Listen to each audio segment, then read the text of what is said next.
बिस्मिल्लाहिर्रहमानिर्रहीम। अस्सलाम वालेकुम। हेल्थ टिप्स इन उर्दू में आपकी बाजी परवीन खिदमत हाजिर है।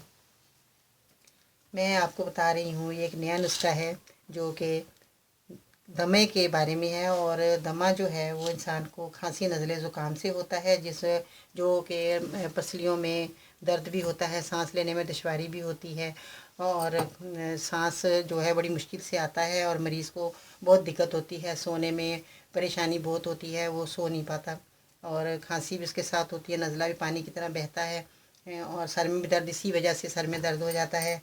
तो ये इन सब बीमारियों के जो मैं बता रही हूँ उनका नुस्खा मैं बता रही हूँ आपको कि ये नुस्खा बहुत फ़ायदेमंद और कारआमद है, जो मैंने आजमाया हुआ है और मैं जिनको बताया उनको बहुत फ़ायदा हुआ है।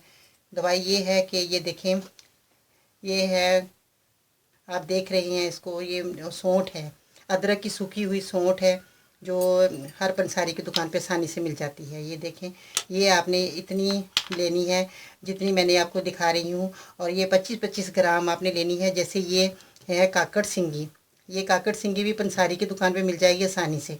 ये काकड़ सिंगी है और ये काकड़ सिंगी है और ये कश्ते शीरी है। ये कश्ते शीरी जो है ये आपने इसको बिल्कुल पाउडर बना लेना है और ये काकड़ सिंगी है और इसको मैंने देखें ये कूटा था, मैंने बनाया है इसको। तो ये इस तरह होती है, ये जुड़ी हुई होती है, इस तरीके की होती है। ये काकड़ सिंगी जो होती है ना, ये इस तरह होती है। ये काकड़ सिंगी और ये कश्ते शीरी और ये है सौंठ। इन तीनों चीज़ों को आपने पाउडर बना लेना है अच्छी तरह। पाउडर बनाने के बाद फिर देखें, आपको मैं ये दिखा रही हूँ शहद है। ये देखिए खालिस शहद है जो जमता नहीं है। तो ये कलर भी देखें इसका शहद का, ये बिल्कुल आपको नज़र आ रहा होगा वाज़िया तौर पे कि ये शहद का कलर देखें, बिल्कुल अच्छा कलर है जो कि बिल्कुल ना जमा हुआ है और ये जमता भी नहीं है। जो खालिस शहद होता है वो जमता नहीं है, आप फ्रिज में भी रख लेंगे तो ये जमेगा नहीं। इसकी पहचान ये होती है खालिस शहद की। ये मैंने देखें खालिस शहद लिया हुआ है और आपने क्या करना है, इसको शहद को आपने इसका जो पाउडर बनाया है इसको आपने इसमें देखें मैंने शहद के अंदर मिला लिया है। अगर आपने 25-25 ग्राम ये चीज़ें ली हैं तो शहद भी आपने 25 ग्राम ही लेना है। आपने हम वज़न ये चीज़ें लेनी है और आपने इन तीनों को चीज़ों को पाउडर बना के शहद में मिलाया। तो ये देखें, ये शक्ल इसकी आपको नज़र आ रही होगी, देखें ये शक्ल बन जाएगी इसकी।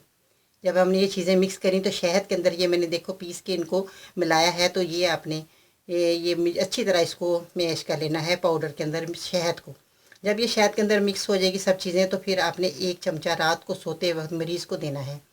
तो उसका नज़ला ज़ुकाम, खांसी, सांस बंद, जो भी उसकी नाक बहरी हो, सर में दर्द हो, ये मरीज़ के लिए बहुत अच्छी दवाई बन गई है और आपको ये बहुत आसानी से मिल जाएगी। हर पंसारी की दुकान पे ये दवाई मिलेगी और ये मरीज़ के लिए बहुत फ़ायदेमंद होगी। और सर्दियाँ रात को बहुत ज़्यादा बच्चा बीमार हो जाता है जैसे, तो आप फ़ौरन जल्दी से आप ये बना के रख लें और ये ख़राब भी नहीं होगी। अगर आप 1 महीने की दवाई भी बना के रख लेंगे तो ये ख़राब नहीं होगी।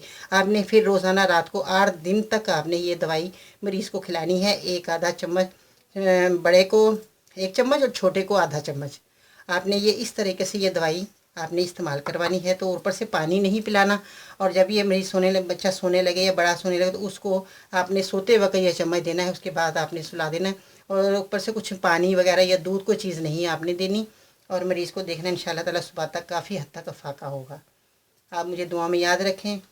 अल्लाह हाफिज़।